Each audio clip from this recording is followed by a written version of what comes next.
Sì, la situazione è drammatica. Per noi questo significa procedere all'ultimo appello nei confronti delle istituzioni, le quali hanno dimostrato finora disinteresse e poca consapevolezza rispetto alla crisi che sta attraversando la Sicilia.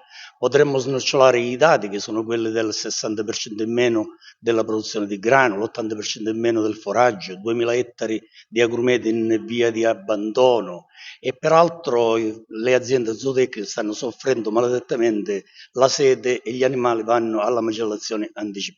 Quali sono le No, soluzioni che chiedono? ma la soluzione la più semplice è quella di chiedere allo Stato di declaratorie che ancora il Consiglio dei Ministri, nonostante mesi di richiesta, non ha emanato.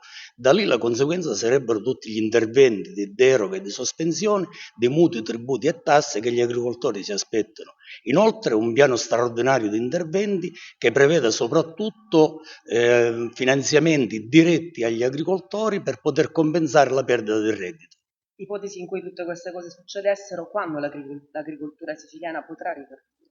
Ma l'agricoltura siciliana intanto è in uno stato comatoso ed è bene che tutti ce ne rendiamo conto.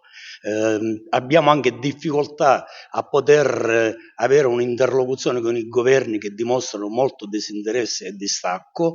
In un momento del genere ci vorrebbe un'assemblea regionale siciliana che dedicasse una giornata intera al fenomeno della siccità, che ormai non è un fatto, come dire, spontaneo, ma dobbiamo fare i conti anche per gli altri anni, e poi andare tutti a Roma affinché il ministro dell'agricoltura, che è stato oggetto di una gaffe negli ultimi mesi, si renda conto che l'Italia è una. Ci sono anche dei momenti in cui nelle regioni del nord piogge torrenziali si abbattono e ci sono problemi seri per gli agricoltori in quell'area, ma non dimentichiamo che la siccità che falcidia la Sicilia è un problema serio e riguarda tutta la nazione.